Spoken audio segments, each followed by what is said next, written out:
यदि तपाई Machhapuchhre base camp जाने योजना बनाउँदै हुनुहुन्छ भने यो भिडियो तपाईहरूका लागि एकदमै उपयोगी हुन सक्छ। यहाँ जानुभन्दा पहिले यसको बारेमा छोटकरीमा बुझ्न जरुरी छ। माछापुच्छ्रे बेस क्याम्प अन्नपूर्ण संरक्षण क्षेत्रभित्र समुद्री सतहबाट करिब 3700 मिटर अथवा 12139 फिटको उचाइमा अवस्थित छ।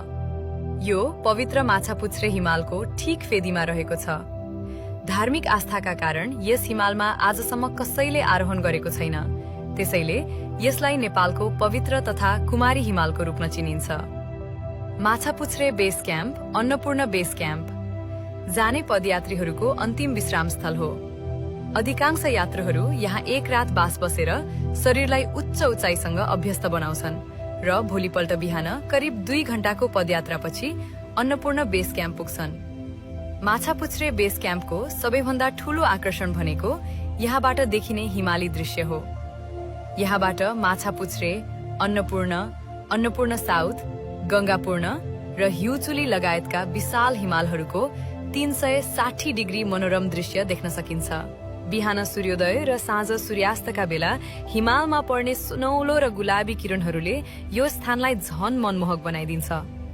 राति सफा आकाशमा चम्किएका असंख्य ताराहरूले यहाँको वातावरणलाई झन अविस्मरणीय बनाउँछन्। यहाँ बस्नका लागि करिब 5 देखि 6 वटा टी हाउस उपलब्ध छन्। सौर्य ऊर्जाबाट विद्युत सञ्चालन हुने भएकाले मोबाइल चार्ज गर्न, तातो पानी प्रयोग गर्न वा वाइफाई चलाउन अतिरिक्त शुल्क लाग्न सक्छ। अब कुरा गरौं यहाँ कसरी जाने। नेपालका सम्पूर्ण भूभागहरूबाट जाने हो भने पहिला पोखरा पुग्नुपर्छ। यदि तपाई काठमाडौँबाट जाँदै हुनुहुन्छ भने हवाई मार्ग र सड़क मार्ग दुवै मार्गबाट जान सकिन्छ। काठमाडौँबाट पोखरा हवाई मार्गबाट करिब 25 मिनेट र सड़क मार्गबाट करिब 7 देखि 10 घण्टा लाग्छ। त्यसपछि झिनु डाँडा, सिउवाई वा घान्द्रुकसम्म गाडीमा पुगेर पदयात्रा सुरु हुन्छ।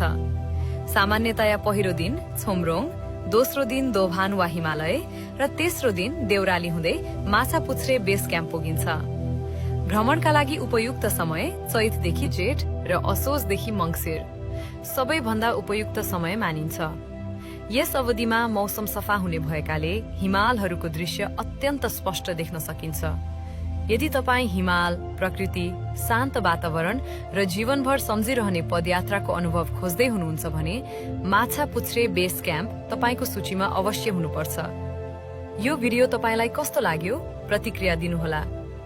यस्तै रमाइला ठाउँहरूको बारेमा ट्राभल गर्नको लागि रुटिन अफ गाउँलेलाई फलो, लाइक, कमेन्ट र सब्स्क्राइब गर्न नबिर्सिनुहोला।